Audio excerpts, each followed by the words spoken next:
रायगड जिल्ह्याचं पालकमंत्रीपद आदिती तटकरेंकडेच, मागूनही भरत गोगावलेंना रायगडचं पालकमंत्रीपद नाही, तर उदय सामंत रत्नागिरी आणि नितेश राणे सिंधुदुर्गचे पालकमंत्री असणार.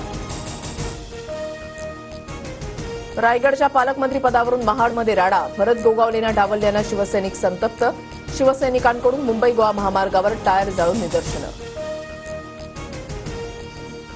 देवेंद्र फडणवीसांकडे गडचिरोलीच्या पालकमंत्रीपदाची जबाबदारी, आशिष जयस्वाल सहपालकमंत्री असणार, तर एकनाथ शिंदे मुंबई शहर आणि ठाण्याच्या पालकमंत्रीपदी.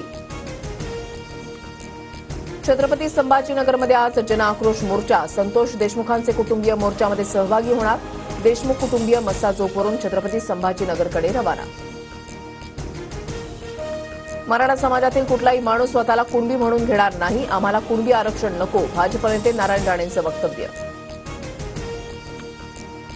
पवार गटाचे उत्तम जानकर 23 तारखेला आमदारकीचा राजीनामा देणार. निवडणूक आयोगानं माळशिरस विधानसभा मतदारसंघात पोटनिवडणूक जाहीर न केल्यास 25 तारखेपासून जंतर मंतरवर आंदोलनाचा इशारा.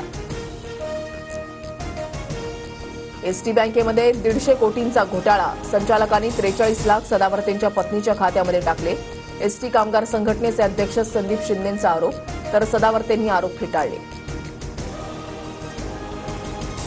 टाटा मुंबई मॅरेथॉनचं यंदा 20वे वर्ष, 63,000हून अधिक मुंबईकरांसह जगभरातील धावपटूंचा मॅरेथॉनमध्ये सहभाग. छत्रपती शिवाजी महाराज टर्मिनसपासून मॅरेथॉनला सुरुवात. टाटा मुंबई मॅरेथॉनला विधानसभा अध्यक्ष राहुल नार्वेकरांची उपस्थिती. मुंबईसह महाराष्ट्रामधील अनेक आयपीएस, आयएएस अधिकाऱ्यांचाही फुल मॅरेथॉनमध्ये सहभाग. दहावी बारावीच्या हॉल तिकिटावरील जात प्रवर्गाचा उल्लेख रद्द, बोर्डाकडून दिली गिरी व्यक्त. विद्यार्थ्यांना 23 तारखेला नव्यानं हॉल तिकीट मिळणार. मुंबईत बेस्टची वीज 15% महागणार. वीज नियामक आयोगाकडे पुढील 5 वर्षांसाठीचे दरवाढीचे प्रस्ताव दाखल.